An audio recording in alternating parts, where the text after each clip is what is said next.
Before you judge mga preng, before you comment, I want you to listen carefully to this because this video might change the motorcycle brand you'll buy for the next 10 years.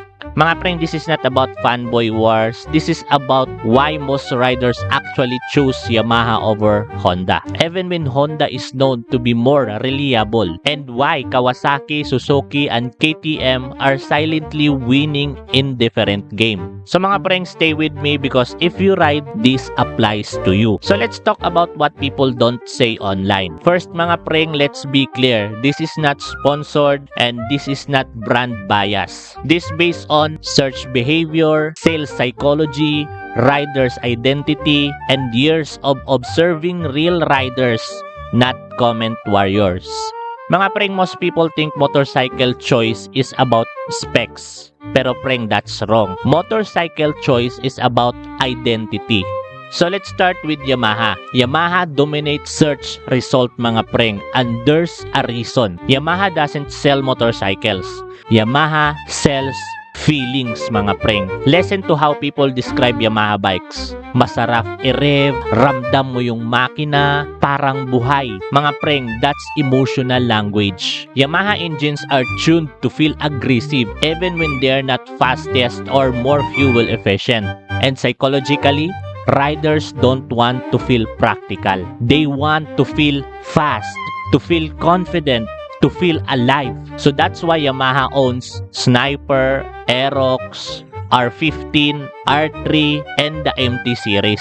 Mga preng, this bike don't whisper. They talk to your ego. And ego sells. So now, let's talk about Honda na naman mga preng. Honda is the most respected brand in Asia. When people say, matibay yan, walang sakit, tipid, that's Honda. But here's the uncomfortable truth. Respect does not equal desire. Honda is bought with the brain. Yamaha is bought with the heart. Honda motorcycles are engineered to last, not to excite. That's why Honda dominates commuters, delivery riders, daily users, fleet buyers. But when a rider says, gusto ko ng upgrade, gusto ko ng pogi, gusto ko ng may dating, so they often leave Honda and move to Yamaha. And mga preng, Honda knows this. So next mga preng, let's talk about Kawasaki. Mga preng, Kawasaki is interesting because Kawasaki doesn't compete in volume. They compete in status.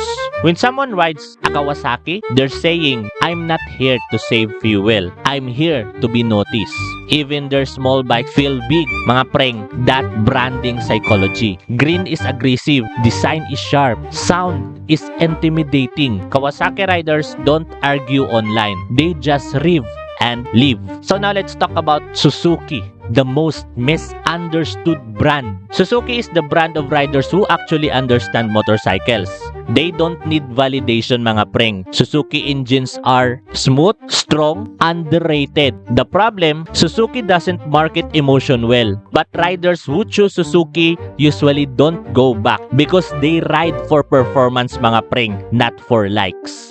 And then, there's KTM. KTM didn't ask permission. They entered the market and said, we're not Japanese.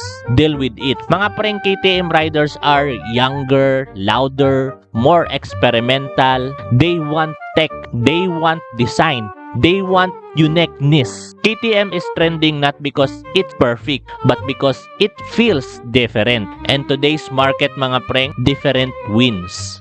So why riders really choose brand? Not because of horsepower, fuel consumption, specs, shit, but because mga preng of how the bike makes them feel, how people see them, how they see themselves.